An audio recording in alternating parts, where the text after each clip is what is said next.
코로나19의 어려움과 두려움 속에서 새벽 예배를 드리고 있습니다. 그 새벽 예배를 드리면서 느헤미야 말씀을 함께 묵상하던 때가 있었습니다. 말씀을 매일 묵상하면서 코로나 이후의 삶을 어떻게 살아갈 것인가, 개인과 우리 교회가 어떻게 하면 회복과 치유와 또 믿음의 여정을 어떻게 다시 한번 걸어갈 수 있을까에 대한 묵상하고 있는데, 그 해답을 느헤미야에서 찾아볼 수가 있었습니다. 그래서 그 말씀을 함께 나누고자 합니다. 우리 지난주에 이어서 오늘 하나님의 선한 손이라는 제목으로 함께 은혜를 나누고자 합니다. 이 땅에 살아가는 사람들은 누구나 누구의 손을 잡을까 고민합니다. 자신이 유익이 되는 쪽으로 손을 잡습니다. 그러다가 자신에게 불이익이 오면 그 손을 놓아버리지요. 우리가 인생을 살면서 좀 그 사람이 미울 때가 있어요. 그 사람과 뭔가 관계가 불편할 때가 있습니다. 저 사람은 평소에 나와는 안 맞는 사람이라고 생각할 수가 있는데, 그런데 그 사람이 나 자신에게 이익이 될 때가 있습니다. 그 사람이 우리 가족에게 도움이 될 때가 있을 때가 있어요. 그 사람이 우리 자식의 어떤 학업이나 진로에 도움이 될 때가 있으면 그 사람과 손을 잡습니다. 내가 싫어하든 또 내가 불편하든 상관치 않습니다.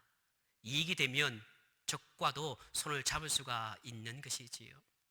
그런데 때로는 그 손을 놓을 때가 있습니다. 그것은 그 사람이 싫어서가 아닙니다. 그 사람이 미워서가 아닙니다. 그 사람이 실적 나서가 아니지요. 그 사람이 나에게 이익이 되지 않기 때문에 손을 놓아버립니다. 이처럼 누구와 손을 잡고 누구의 손을 의지하며 살아가는가가 우리 인생에 있어서 가장 중요한 일 중에 하나입니다. 민수기 11장 23절에 보시면 여호와께서 모세에게 이르시되 여호와의 손이 짧으냐 내가 이제 네 말이 내게 응하는 여부를 보리라. 아멘. 우리 친구들과 어릴 적에 이런저런 대화하다 보면 그런 장난을 할 때가 있습니다. 친구 가운데는 키도 큰 친구도 있고 몸도 좋은 친구 있겠지. 그러다 보면 손을 이렇게 한번 내밀 때가 있습니다. 앞으로 나란히 하는데 친구 그럽니다. 준영아, 내 손 참 짧다. 여러분 웃지만 여러분 가운데 손이 길어서 저 무릎까지 가는 분 있습니다. 근데 여러분 생각해 보십시오. 손이 짧든 손이 길든 이 손으로 여러분 모든 일을 할 수가 있습니까? 그렇지가 않습니다. 하나님의 손은 짧지 않습니다. 하나님의 손은 우리를 구원하시기에 결코 짧지 않습니다. 하나님의 손은 어떤 문제라도 해결하시기에 결코 짧지가 않습니다. 하나님의 손은 어떤 문제에도 어떤 상황 속에도 우리의 필요를 채워주시기 때문에 그 하나님의 손은 짧지가 않습니다. 사랑하는 성도 여러분, 오늘 본문을 통해서 우리는 하나님의 손이 임하시면 역사가 나타남을 보게 됩니다. 8절 말씀입니다. 또 왕의 살림감독 아삽에게 조서를 내리사 그가 성전에 속한 영문의 문과 성곽과 내가 들어갈 집을 위하여 들불로 쓸 제목을 내게 주게 하옵소서 하매 내 하나님의 선한 손이 나를 도우심으로 왕이 허락하고 아멘. 이 본문에 보시면 아다사스 왕은 느헤미야의 요구대로 이제 예루살렘에 가서 성전을 재건하는 것을 허락을 합니다. 그것은 하반절에 나와 있는 것처럼 내 하나님의 선한 손이 나를 도우셨다라는 그 느헤미야의 말씀처럼 하나님의 도우심 때문에 가능했음을 우리가 알 수가 있습니다. 하나님의 선한 손이 아다사스 왕의 마음을 움직여 주시기 때문에 가능한 일이었습니다. 이처럼 느헤미야는 그 살아 생전에 전능하신 하나님의 선한 손을 체험할 수가 있었습니다. 사랑하는 영락의 가족 여러분, 그렇다면 어떻게 해서 느헤미야가 하나님의 선한 능력, 그 선한 손의 능력을 체험할 수 있었을까요? 또한 어떻게 하면 우리 삶 가운데, 우리 인생 여정 가운데 어떻게 하면 하나님의 선한 손길을 체험할 수 있을까요?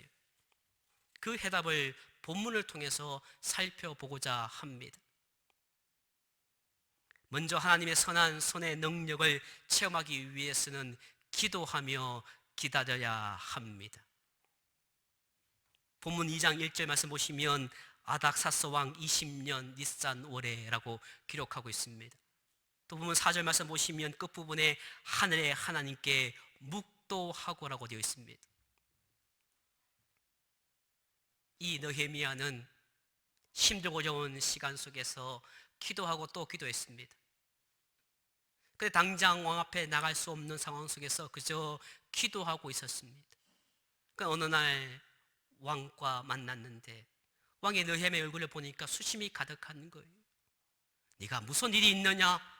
네 얼굴을 보니까 수심이 가득하구나. 나에게 말해 보아라 할 때 여러분 같으면 어떻게 하겠습니까? 예, 제가 이만저만해서 라고 금방 말하지 않겠습니까? 그런데 오늘 본문에 보시면 얼마나 간절했겠습니까?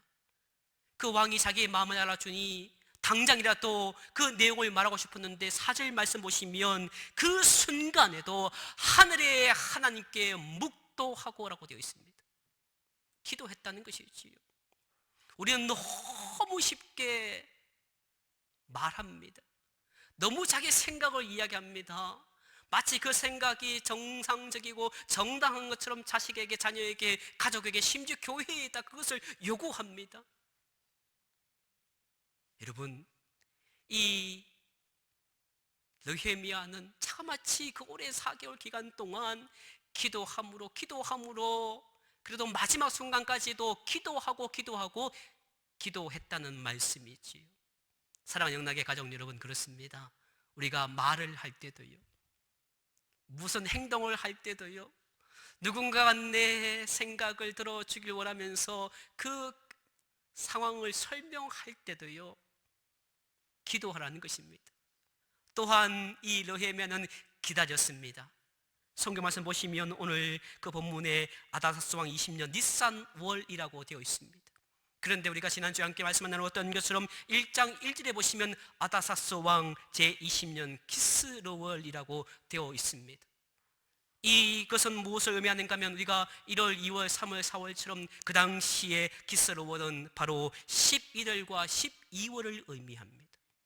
본문 2장 1절에 나와 있는 니산월은 3월과 4월을 의미하지요. 그러니까 바로 느헤미야는 예루살렘 제거를 위하여 눈물을 흘리며 주야로 기도하기를 시작할 때부터, 그리고 오늘 아닥사스 왕과 만나서 내 얼굴에 수심이 가득하냐 물었을 때 그 기도의 응답이 있을까 자그마치 4개월을 기다렸습니다. 혹자는 그렇게 생각할 수도 있을 것입니다. 기껏해야 4개월? 그까짓 거 참지요. 그러나 여러분, 상황이 그런 상황이 아닙니다. 지금 고국에 있는 그 백성들이 얼마나 힘든 상황입니까? 긴박한 상황이에요. 4분 만에 응답해도 조급한데, 아니 4시간 만이라도 기도 응답이 되어져야 되는데 자그마치 4개월을 그 포로 생활을 하면서 고국을 생각하며 기도했다는 것이 얼마나 오랫동안 기도했음을 역구로 보여주는 말씀입니다. 그런데 여러분, 그 느헤미야는 4개월 동안 묵묵히 기도하고 기다렸습니다. 1장과 2장을 살펴보면 4개월 동안 무엇을 했는지에 관한 내용은 쏙 빠져 있습니다. 느헤미야는 그동안 열심히 기도했지만 아무 일도 일어나지 않습니다. 4개월 동안 열심히 기도했는데 아무 일도 없었음을 성경은 보여주고 있는 것입니다. 4개월 동안 아무 일도 없었다는 것이지요. 이쯤 되면 저와 여러분 같으면 포기하고도 남은 듯합니다. 그런데 불구하고 느헤미야는 조용히 기다렸습니다. 그가 이처럼 기다리며 인내할 줄 알았던 것은 평소에 바로 아버지의 영향이 컸을 것이라고 많은 성경 신학자들은 이야기합니다.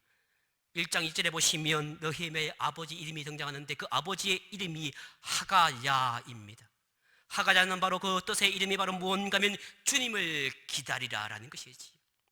여러분, 우리가 얼마나 신앙생활 잘해야 할지를 보여주고 있습니다. 평소에 내가 아버지로, 남편으로, 어머니로, 아내로, 할머니로, 할아버지로 살아가면서, 가정에서 믿음의 길을 걸어가면서 기도하지 않고 조급하게 행동하는 나의 모습을 보고 우리 아이들도 모든 날 그렇게 살아갈 수 있다는 것이지요. 그러나 내가 평소에 힘들고 어려운 상황 속에서도 침묵하면서도 기도할 때에 그 모습을 보는 내 자녀들이 모든 날 내가 천국에 가고도 그 먼 훗날에 힘든 상황에 닥칠 때 우리 아버지는, 우리 어머니는 기도하며 기다렸던 분이라고 그것을 상기하며 믿음의 여정을 걸어갈 수 있음을 오늘 하가를 통해서 느헤미야는 그 뜻을 받들어 기도하며 인내했던 것입니다. 사랑하는 영락의 가족 여러분, 저와 여러분이 그런 믿음의 어른 되시기를 주의 이름으로 간절히 축원합니다. 성경에 나오는 위대한 주의 종들은 이처럼 기도하며 기다릴 줄 아는 사람이었습니다. 노아는 방주를 지으며 120년을 기다렸습니다.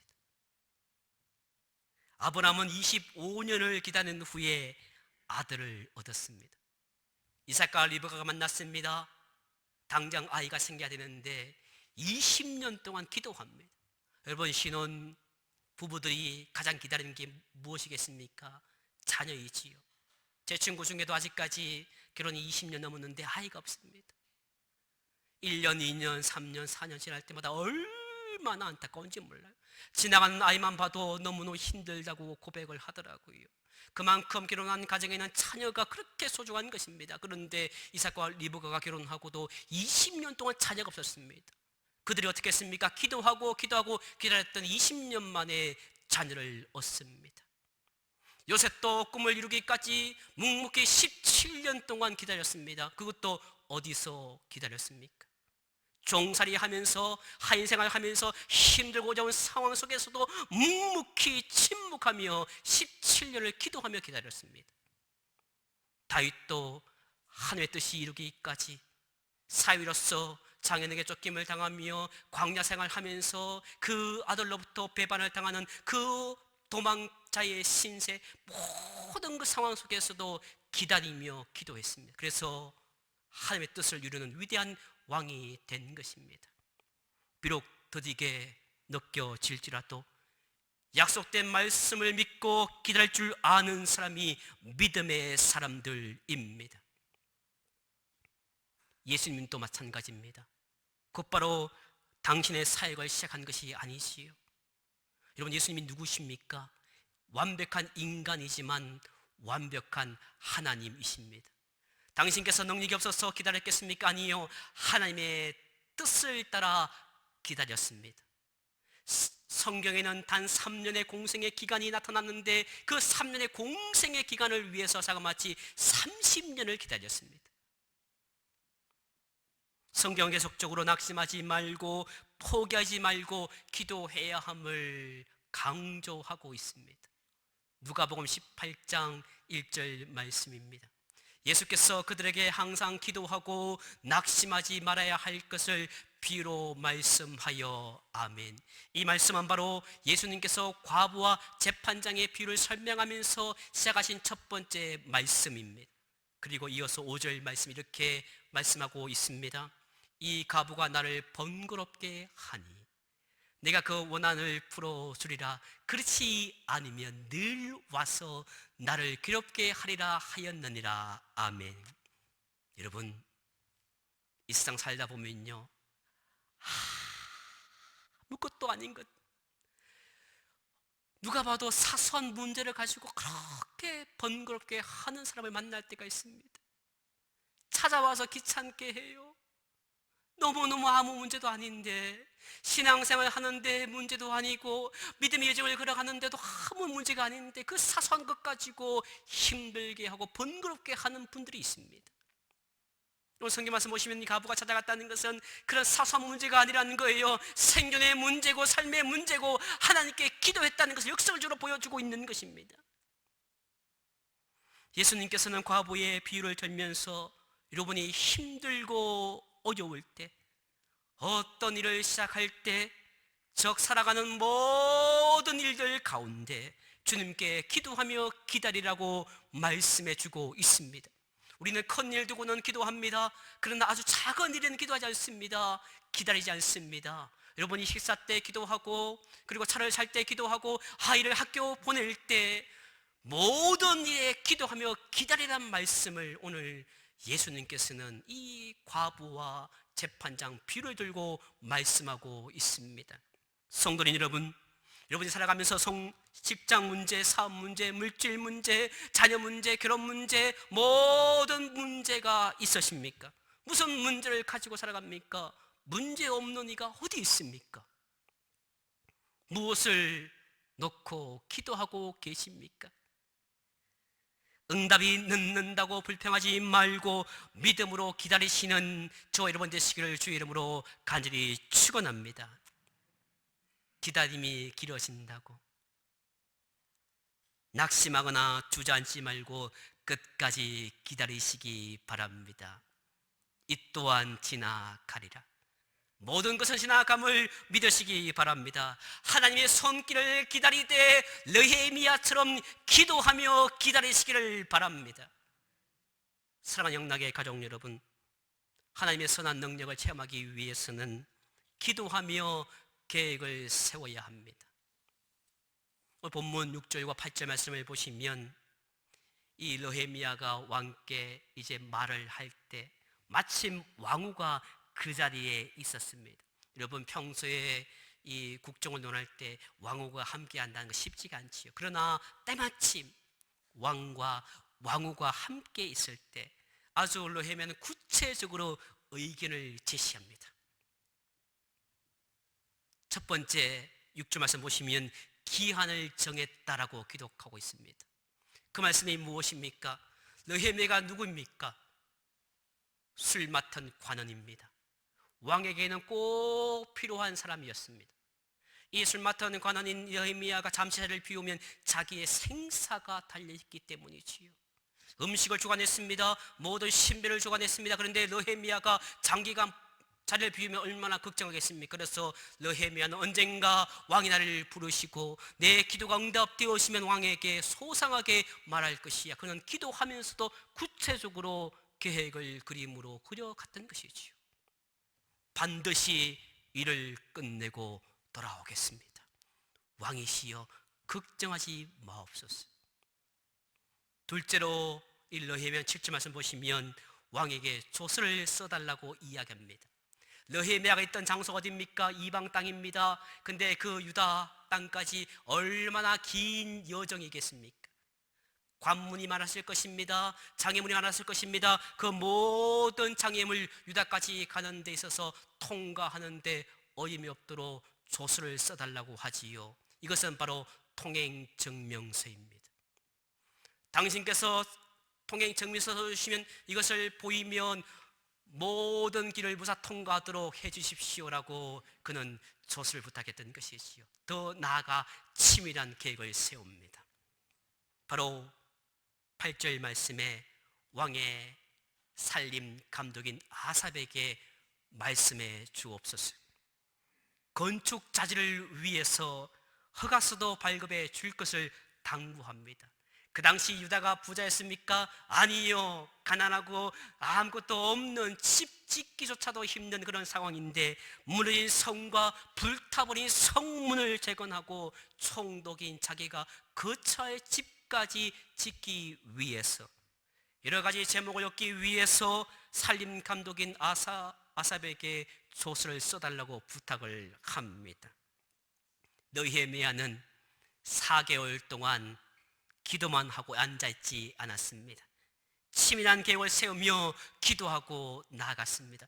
여러분, 우리는 오늘 2달 만에 이 자리에 있습니다. 3월 첫 번째 주에 중계방송을 했고 오늘 현장 예배로 처음 오는 분도 있습니다. 코로나19가 장기화되어지고 있는데 여러분들은 어떤 계획을 세우며 여러분의 가정과 자녀와 교회를 위해서 어떤 계획을 세우며 기도하고 계십니까? 믿음은 바라는 것들의 실상이기 때문에 이루어질 줄 알고 믿고 기도하며 계획을 실천해 나갔던 것입니다. 성도님 여러분, 우리는 신앙의 여정을 걸어갈 때 종종 이런 사람들을 보게 되지요. 기도하면 하나님께서 다 알아서 해주실 것이야 라고 하면서 아무것도 준비하지 않는 사람을 만나게 됩니다. 언뜻 보면 믿음이 참 좋은 듯 하지만 그러나 잘못된 신비주의적 신앙을 가지고 있는 것이지요. 기도하며 기다리고 기도하며 계획을 세워야 되는데 기도하면 모든 것이 다 이루어 주실 거야, 하나님이 어떤 분인데 하면서 정작 자기는 준비하지 않습니다. 반대로 내 인생 내가 알아서 하는 거지 무슨 기도를 하라는 거야 하면서 자기의 능력을 믿고 자기의 경험을 믿고 살아가는 믿음의 사람들도 만나게 됩니다. 이것은 바로 이성주의적 신앙을 가진 사람들이지요. 신앙이 없는 사람입니다. 기도 없이 자기 능력만 믿고 믿음 생활해서는 안 됨을 말씀해주고 있는 것이지요. 왜냐고요? 언젠가는 인간의 한계에 부닥치기 때문입니다. 우리가 살아가면서 이 육신이 언젠가는 한계에 부딪힐 때가 있습니다. 평소에는 달리기를 잘하다가 나이가 들면 10m도 뛰지 못하고 헉헉대는 인간의 한계를 느끼게 되지요. 마찬가지입니다. 내가 가지고 있는 지식과 능력과 모든 것이 언젠가는 인간의 한계를 느낄 때가 온다는 말씀입니다. 그런데 자기의 능력만 믿고 기도하지 않는 것은 그것은 교만임을 성경은 말씀해 주고 있습니다. 교만은 불신입니다. 내가 할 수 있다는 것은 전능하신 하나님이 계시지 않음을 불신하는 것이지요.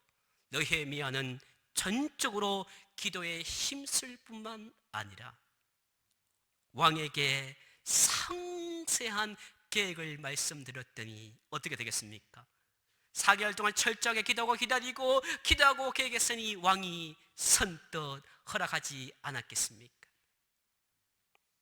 사랑하는 영락의 가족 여러분, 코로나19의 두려움 가운데서도 하나님의 선한 손의 역사하심을 믿으시기 바랍니다. 누군가는 위기라고 합니다. 누군가는 가정이 위기고 자녀가 위기고 이 사회가 위기고 교회가 위기라고 하지만 돌아보면 위기가 아니라 어쩌면 기회일 수도 있습니다. 하나님의 선한 손의 능력이 사람에게 임합니다. 하나님의 선한 능력의 그 손길이 교회에게도 임합니다. 하나님의 선한 능력을, 그 선한 손의 능력을 체험하고 그 선한 손의 능력을 우리가 받기 위해서는 여러분 자신이, 우리 교회가 기도하며 기다리시기 바랍니다. 기도하며 계획을 세우시기 바랍니다. 내가 먼저 기도해야 되는 것이지요. 내가 먼저 기도하며 기다려야 되는 것입니다. 교회가 먼저 하는 것이 아닙니다. 내가 먼저 기도하고 기다립니다. 내가 먼저 기도하고 기다릴 때 우리 가정이, 우리 자녀가, 우리 교회가, 대한민국이 하나님의 은혜가 임할 줄 믿으시기 바랍니다. 교회도 마찬가지입니다. 교회가 어떤 행사를 하는 것도 중요하지만 더 중요한 것이 이 어려운 시기에 바로 기도하며 기다리는 것이죠. 기도하며 계획을 세우는 것입니다. 코로나 이전과 이후의 삶이 달라질 것인 것을 생각하면서 기도하며 계획을 세울 때 하나님의 놀라운 능력이 임하게 됩니다. 바라기는 여기 계시는 성도님 여러분, 그리고 영상으로 예배를 드리는 모든 영락의 가족 여러분, 고난과 어려움의 인생 여정 가운데서도 우리는 이것보다 더한 어려움과 고난을 경험해 왔습니다. 모든 것을 이겨 이 자리에 있습니다. 행여나 여러분의 인생 여정 가운데 고난과 어려움이 있다 하더라도 여러분과 우리 모든 교회가, 진종락교회가 하나님의 선한 손의 능력을 체험할 수 있기를 주의 이름으로 간절히 축원합니다. 기도하겠습니다.